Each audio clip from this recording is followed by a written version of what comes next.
Friends, আমি আজকে কিছু একটা বানাবো, সেই জন্য কিছু বড় সাইজের চিংড়ি মাছ নিয়ে নিয়েছি।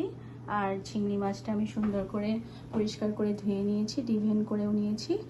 আর এখানে কিছু বক চয়, এগুলো এক ধরনের চাইনিজ শাক, যেটা আমি চিংড়ি মাছের মধ্যে দেব। আর নিয়ে নিয়েছি কিছুটা নারকেল কোড়া, এটাকে আমি বেল করে নেব মিক্সিতে দিয়ে। আর হচ্ছে পেঁয়াজ আর রসুন।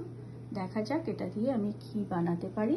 মনে হচ্ছে চিংড়ি মাছের মালাইকারি, বাট এটা হচ্ছে ভেরিয়েশন। এতে আমি এই শাকগুলোকে দেব। তো আমি প্রসেসটা দেখিয়ে দিচ্ছি পরে। চিংড়ি মাছটা রান্না করার জন্য আমি এখানে একটা প্যান গরম করে নিয়েছি, আর এতে দিয়ে দিচ্ছি একটু সাদা তেল। সাদা তেল মানে এটা কর্ন অয়েল।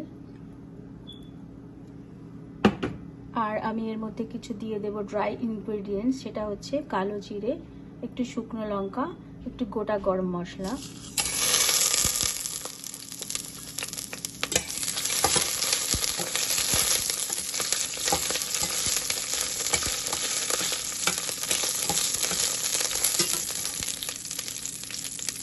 এটা একটু ভাজা ভাজা হলে আমি এর মধ্যে দিয়ে দিচ্ছি একটু রসুন কুচানো আর একটু পেঁয়াজ, যেটা আমি এমনি কেটে নিয়েছি, কারণ এটা একটু যখন ভাজা ভাজা হবে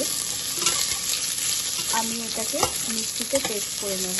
একটু ব্রাউন হওয়া পর্যন্ত আমি এটাকে একটু ভাজতে থাকবো, যাতে আমি এটা পরে পেস্ট করতে পারি। সেই জন্য আমার পেঁয়াজের সাইজটাও ঠিকঠাক নেই, এটা কোনো ম্যাটার করছে না, কারণ আমি এটা পেস্ট করবো।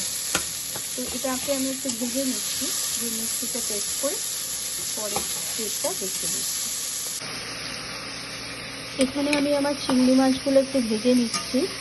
আর এটা একটু ভাজা হয়ে গেলে যে মশলাগুলো আমি বেটে রেখেছিলাম, সেই পেঁয়াজ রসুন আর হচ্ছে কালো জিরে, কাঁচা লঙ্কা, আমার শুকনো লঙ্কাই দিয়েছি, কারণ আমার কাঁচা লঙ্কা নেই, মানে কাঁচা লঙ্কা দিলে খুবই ভালো হতো।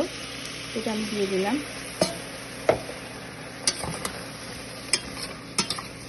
যেহেতু আমার মশলাগুলো অলরেডি ভাজা ছিল, কাঁচা গন্ধটা আর আসবে না। আর এর মধ্যে আমি দিয়ে দিলাম আমার সেই কেটে রাখা শাকগুলো। আমার সেই মশলা, চিংড়ি মাছ আর শাকটা একটু কমে এসেছে, এটা একটু কষা হয়ে গেছে। আমি এর মধ্যে লাস্টে এই নারকেলের দুধটা দিয়ে দেব। নারকেলের দুধটাতে দেখতেই পাচ্ছেন এতে কোনো ছিদ্রে নেই, এটা শুধু মিল্কটা নিয়ে নেওয়া হয়েছে। এবার এটাকে আমি একটু কভার করে কিছুক্ষণ কুক হতে দেব।